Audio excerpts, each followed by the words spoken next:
Dr. Hassim, who graduated from Queen Mary University of London in 2016 and previously obtained a BSc in Biomedical Science from King's College London in 2011, completed his postgraduate foundation year 1 and 2 training in London. He then joined the General Practitioner Vocational Training Scheme in Wales and finished his Certificate of Completion of Training in General Practice in September 2021. During his final year of training, he worked at Ely Bridge Surgery in Cardiff from September 2020 to September 2021. Following this, on November 2, 2021, Dr. Hassim began working as a salaried GP at a practice. The allegations against Dr. Hassim pertain to his conduct towards Ms. A, a colleague at the practice. It is alleged by the General Medical Council that Dr. Hassim's behavior on November 4, 2021, was sexually motivated and amounted to sexual harassment. The allegations include asking Ms. A if she had ever engaged in sexual activity in the workplace, stroking her calf with his shoe, and inviting her to his room after everyone had left the practice. Ms. A reported the incident to a colleague, Mr. B, on the same day, and later informed her manager, Mr. C, via message. She spoke to Mr. C at approximately 8:30 p.m. on that evening. Subsequently, Ms. A received a call from the regional manager, Ms. D, who requested that she document the incident in writing. Ms. A complied by sending an email containing her statement that same evening. Ms. A was later approached by Ms. E from Human Resources and Ms. F, a regional manager from a different borough, for an interview regarding the incident.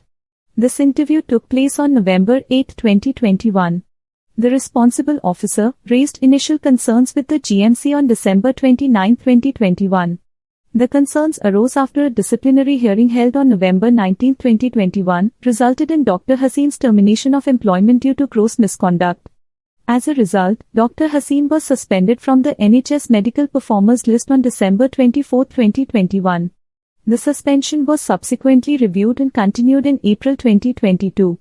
While Dr. Hassim had been working at an acute trust at that time, which fell outside the remit of the performers list, his inclusion on the list was made subject to conditions. Since the spring of 2021, Dr. Hassim has been working as a locum registrar in the emergency department at Tarrant Valley Hospital.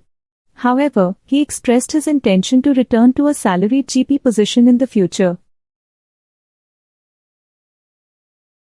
The allegations made against Dr. Hassim were as follows. On November 4, 2021, while working at the practice, Dr. Hassim asked Ms. A if she had ever engaged in sexual activity at work.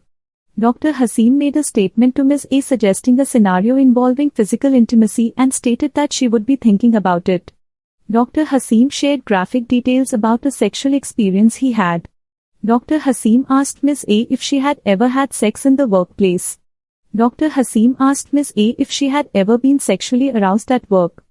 Dr. Hassim spoke to Ms. A about her engaging in sexual activity. Dr. Hassim suggested to Ms. A that she should come to his room after work hours to engage in sexual activity. Dr. Hassim stroked Ms. A's calf with his shoe. Dr. Hassim asked Ms. A how she would feel if he engaged in the behavior described in paragraph 1.I with a patient present. Dr. Hassim commented that Ms. A would feel excited if she were unsure about his question in paragraph 1.J.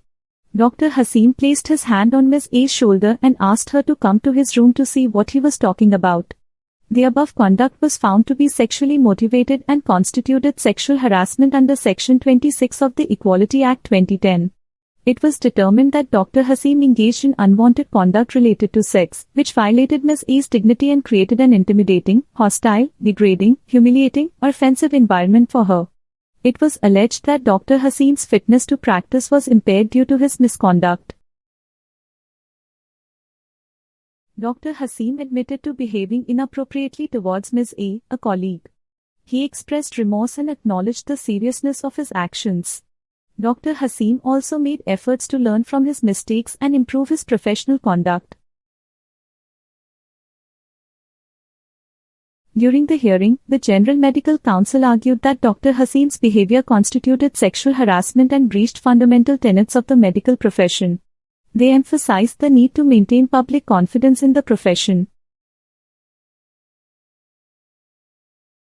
The tribunal considered the legal principles of misconduct and impairment. They looked at whether Dr. Hassim's actions fell short of what would be proper in the circumstances and if the misconduct was serious enough to lead to impairment.